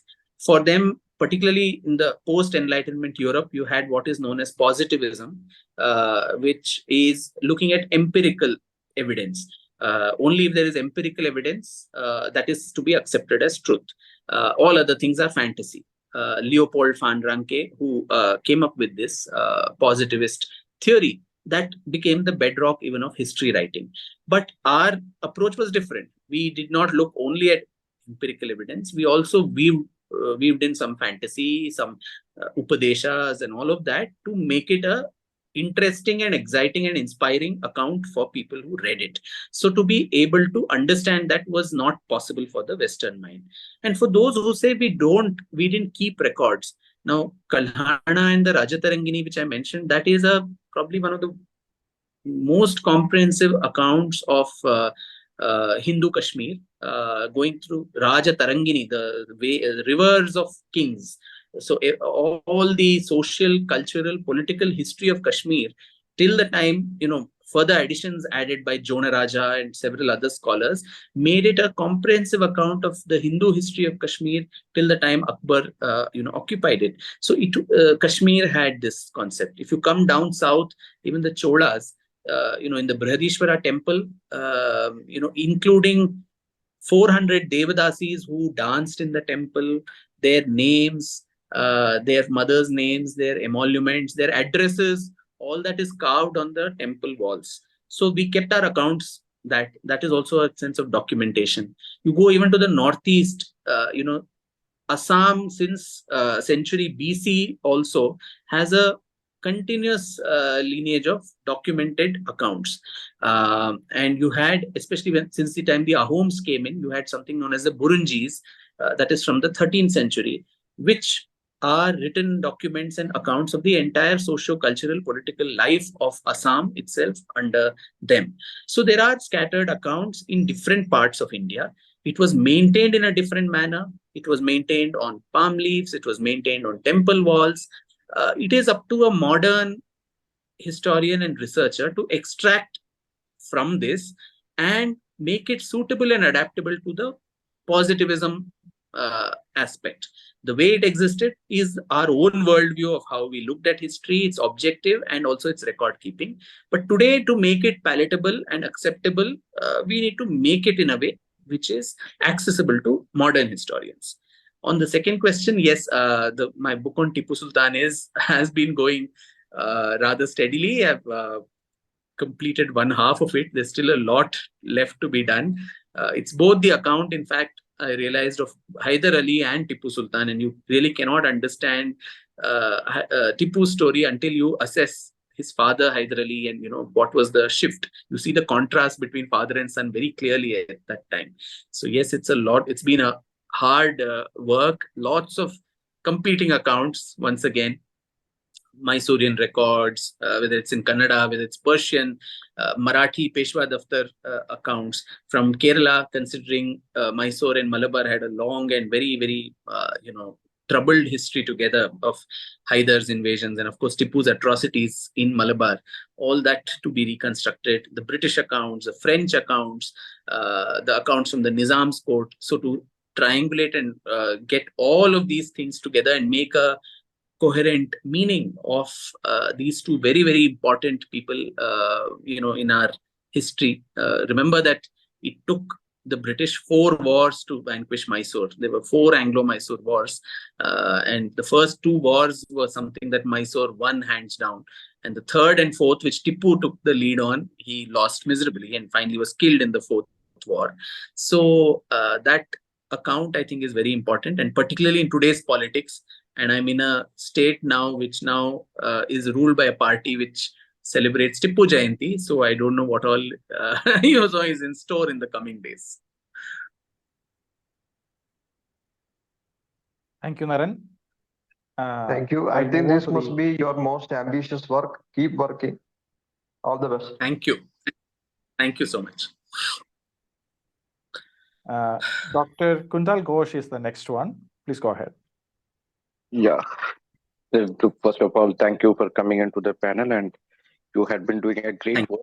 But I just wanted to know, isn't it time that we now, instead of those history books that we get in the NCERTs and all, should be replaced by the foreign travelers' logs, the blogs written by the foreign travelers, the anecdotes, that would clear up multiple views. Like an example, for most of the historians of the can say from the later medieval time, has been portraying out that there was a conflict of Hindus and the Buddhists due to the religion conflict. But when we read the travel logs of multiple foreign travelers like Song Yon, their Mihir Kula was being said that he was not even a religious person, and the fight was very much a political one. Same goes with the Sasang.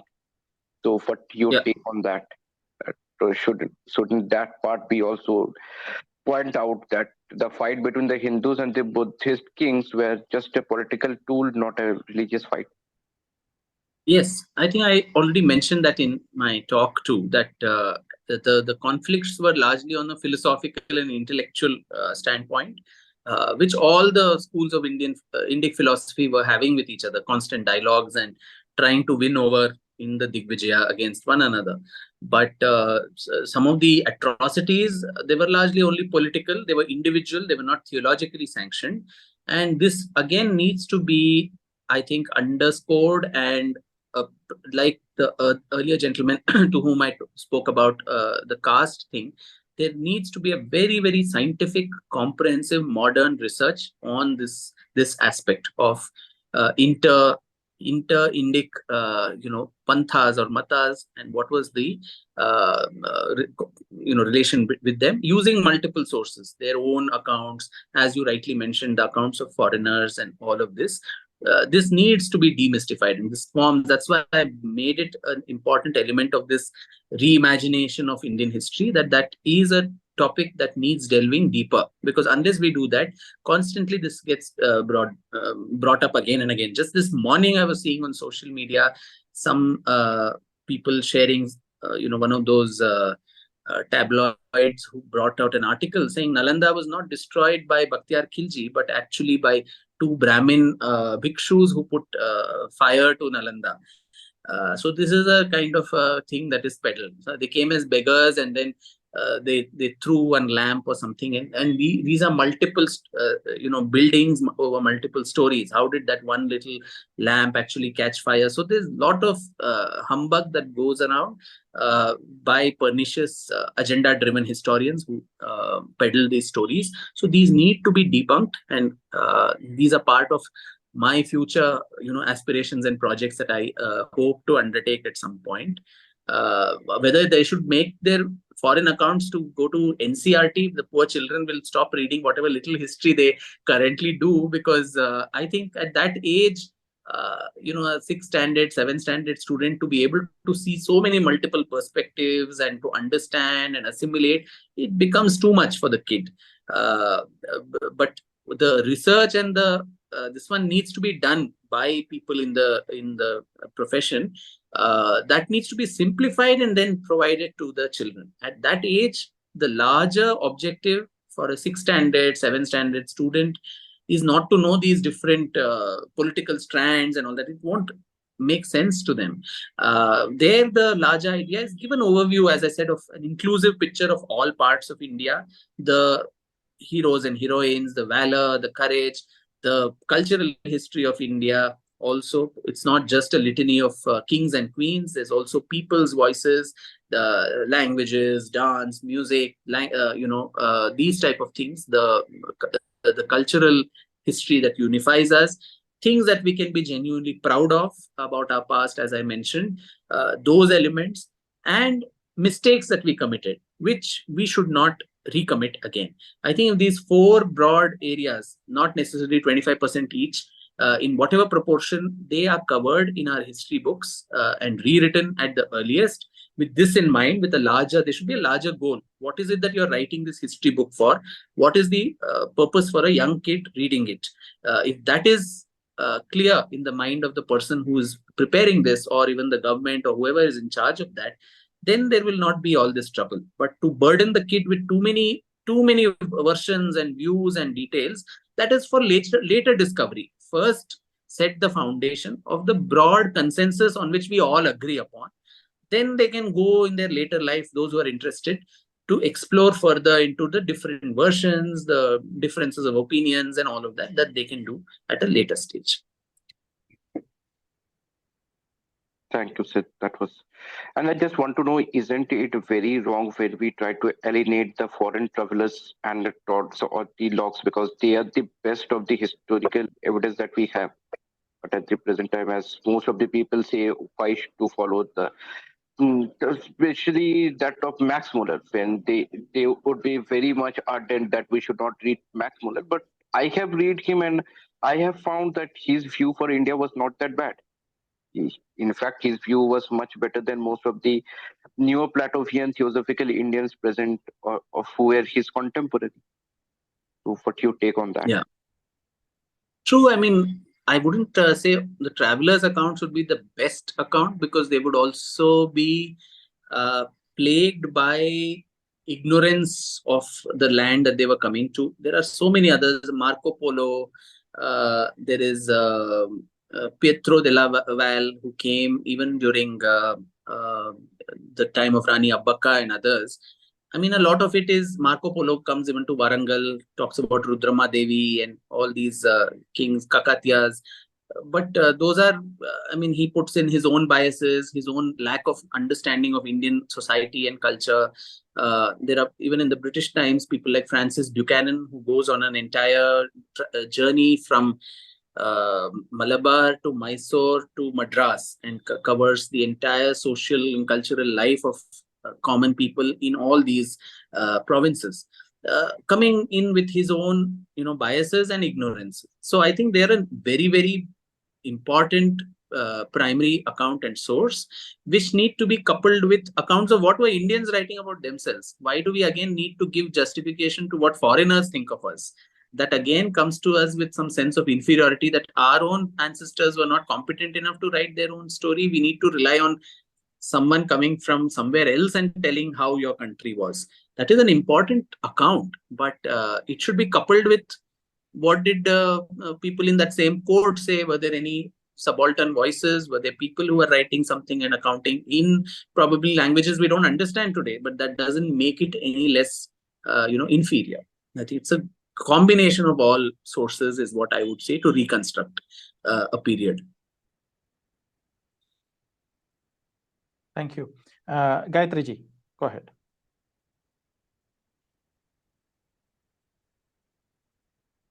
Gayatri ji, please unmute and you can ask a question. Yeah. Thank you, Ravishankar ji, and thank you so much, Vikram ji, for this wonderful speech on reimagining our Indian history. And your book on Savarkar was really good and very eye-opening. And your book on Tipu Sultan again is awaited.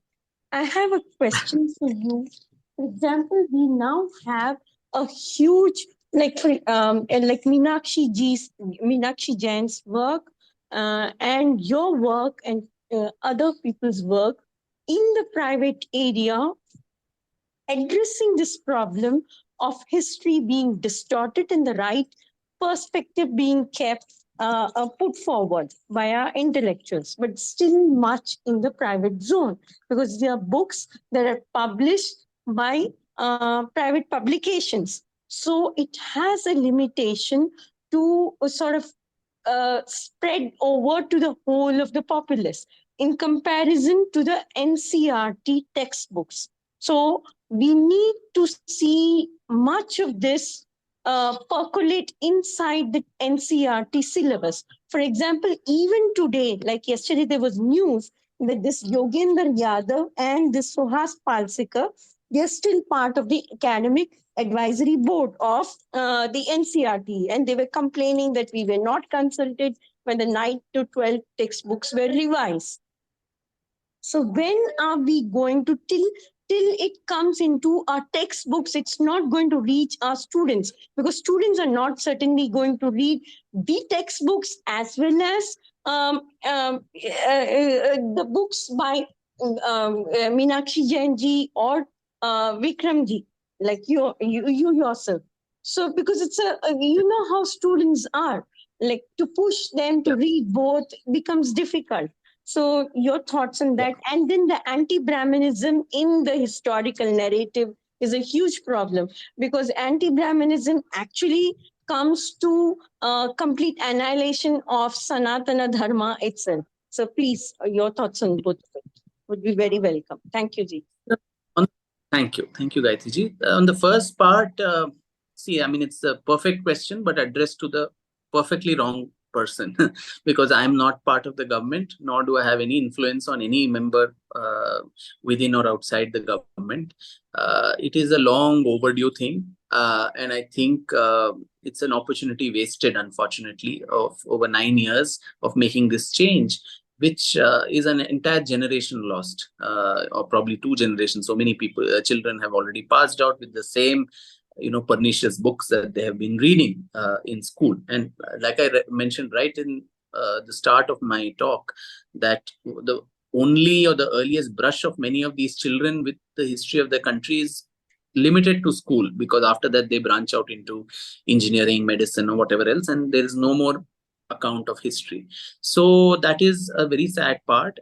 But that also, I think, well-meaning citizens like you and people who are a part of this forum, unless you make it a public interest component for the government and put pressure, the governments are not going to change things. Now, I often say that, democracy is a mechanism of competing lobbies. You need to lobby for what you think is important. And today there are various ways to make your voice heard. Now, if, for instance, using a petition.org or something, if lots of civil society start voicing concerns that these are the distortions that are there, everybody knows what the distortions are. And I don't want my children, my grandchildren to be reading this rubbish. And crores of people are signatories to that. Then the governments will wake up and take notice, because politics only works when there are vote banks.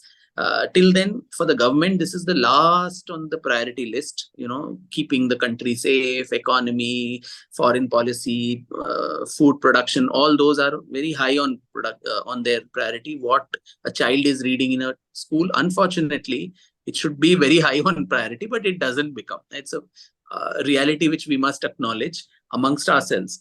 How do we make the sleeping giant wake up and listen to us? Is by voicing our opinion and doing it in a concerted, united manner, not just whining about it as we normally do, only in forums where we are preaching to the converted, saying, oh, this is not done, that is not done. But what do we do to change that? Organize yourself, raise your voice, and once there's a cogent voice of lots and lots and lots of people who say, by X time, if you do not change, you don't get my vote. Then all the people will sit up and take notice. Till then, it will be low priority for them also. And this will only be topic of discussion in seminars and online forums and all of that. To your other question, it is very, very pertinent, because I think the anti-Brahminism that you mentioned, custodians of all the knowledge sources that were there. How is it that despite our universities, as I mentioned, if they burned for months and everything was destroyed, the very fact that a lot of this was Gurumukhi Vidya, it was oral tradition which went from person to person through word of mouth, is what ensured that our knowledge system survived for so many centuries. You could burn a university down, or library down, but how many people and their brains would you actually, where all of this was already fed into, how many of that would you actually kill to destroy this knowledge? So that's why if you see many of the accounts of even some of the missionaries and all of that, you say that the Brahmin is the last bastion for our conquest of India, because that is where most of the knowledge rested. Until knowledge is power supreme, jnanam paramam balam. So anybody who has that becomes the enemy. Of course, that is also inherent with some of the terrible things that the Brahmins also did, which also one must acknowledge. All the knowledge made one probably too puffed up and arrogant, and you deprived several people of that knowledge, created discrimination, for which the price has been paid. But today, I think this open hatred, the manner in which you can do hate speech against an entire group which is a micro minority in this country, it is terribly appalling, and it passes off as very, very normal, commonplace. You can call names and do all kinds of things. So there again, I think the need is to become sangatit, to become united, to become organized, and to raise a voice and say, unless, so everything in a democracy, as I would say, is all about competing lobbying in a good sense of the term, where unless you say that this is important and this is your voice counts, nobody sits up and takes notice. And the same thing would apply, I think, to the second aspect that you mentioned. I think we should wind up with this. Yes. The last question, Vikramji, you can make it as briefly as possible. This is regarding actually Veer Savarkar, which has been a point of debate in the recent times.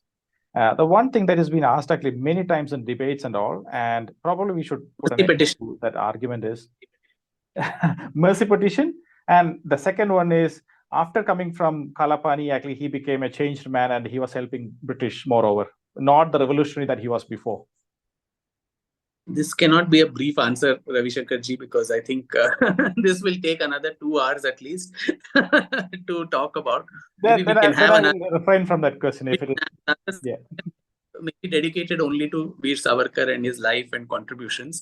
But I think even on YouTube and numerous platforms, I've mentioned repeatedly about the petitions and how that was not an apology. In my book, volume 1, in the appendix, all those petitions have been stated. So anybody can actually read it and see that it was not an apology. It was more of asserting your right and also acting as a spokesperson for all the other political prisoners in Kalapani. And after coming back, the very fact that, his restrictions, which were there for 5 years, were actually extended to 13 years.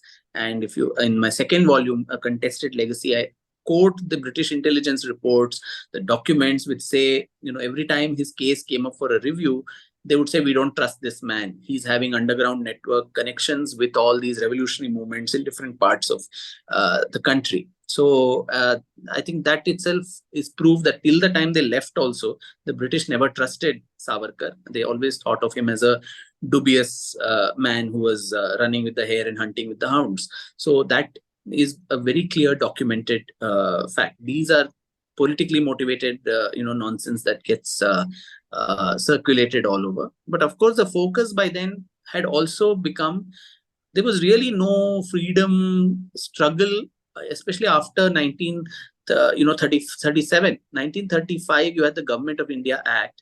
1937, the elections were held to different provinces. The Congress formed governments in 8 out of the 11, British presidencies. So you were actually in government with the British, and you were negotiating largely for dominion status, very confused about whether you want independence or not. The only movement that was launched after that, so Savarkar got released in 1937 from complete, whether it was Kalapani and then house arrest in Ratnagiri.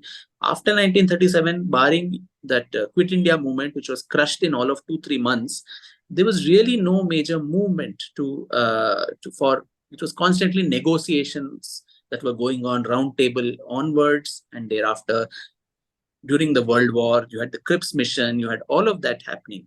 So to say that someone did not participate, I think it's a very warped view. As I said, one needs to look at it very holistically, comprehensively, and dispassionately, without emotion. The Quit India itself was a utterly failed movement.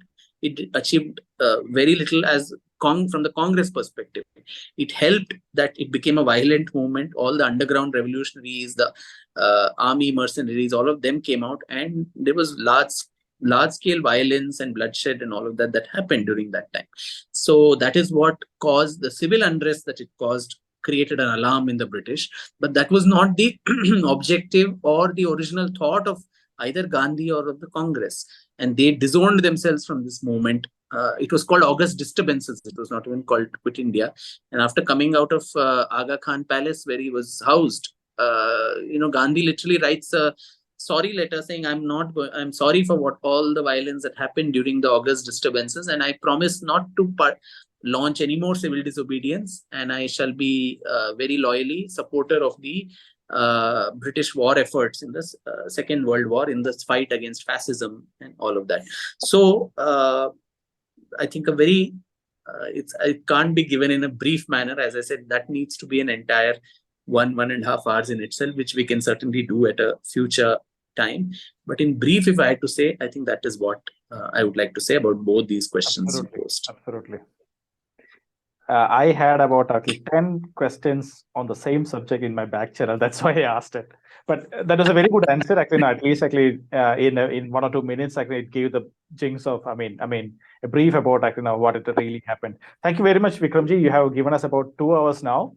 It went a little more than that we anticipated. I just wanted to interject here. This is not a question, Vikramji. This is actually congratulations are in order. Because I think 4 days back, I had seen an Instagram post of yours where you had mentioned that you had received the first Veer Savarkar Samman from the Savarkar Pratishthan in Mysore from Dr. Bhairappa himself. So congratulations, and really happy to know that. And I'm sure it must have been a very proud moment for you, because we all know who Dr. Bhairappa is. So it's like passing on the baton. I must mention that event happened under a lot of duress. Because with the change of guard in Karnataka, so this was to be held at the Karnataka State Open University auditorium by the organizers in Mysore. And I think last minute, though they had made all the preparations, the Chief Minister's office put immense pressures on the organizers and on the university to cancel the entire event. They had a whole day of lots of activities, children's painting competition, fancy dress and all. And the police and paramilitary forces actually were being brought out to ensure that the university doors were closed. In protest, many of the children, I'm told, were sitting on the footpaths and streets and doing the contest. And they continued with it. And it was only, the program was at 5 in the evening, and I had no clue all this was going on in the background. I had already reached Mysore. But by 3:30, they got a they reached the governor of Karnataka, who's the chancellor of universities, and it's with his intervention that this program actually went on. So the amount of hatred that probably the new dispensation has for Savarkar, for Dr. Bhairappa, and probably to some extent against me, all of this manifested that self in this whole design, but it was fortunately thwarted.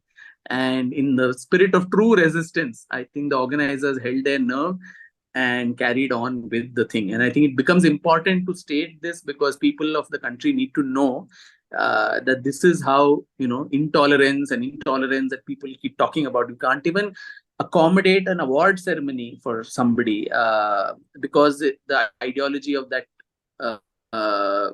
character of the past is something you don't accept. And these very people pontificate about freedom of speech and democracy and all of that, tolerance. That is a little problematic. And we don't know who is fascist and who is Hitler here. So. Thank you very much, Vikramji, for giving us the time. And we look forward to the next book about Tipu Sultan also. Thank you very much. You will be able to come out to the platform again. Thank you so much, Vikramji. Real pleasure. Thank you, Vidyaji. Thank you, Raviji, and everybody.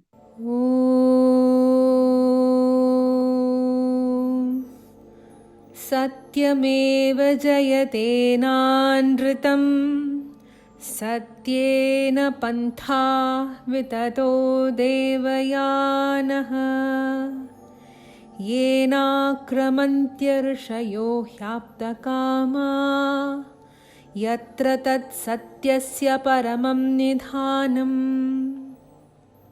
Truth alone triumphs, not falsehood. Through truth, the divine path is spread out. Through this path, the sages who have conquered their desires completely attain the supreme treasure of truth.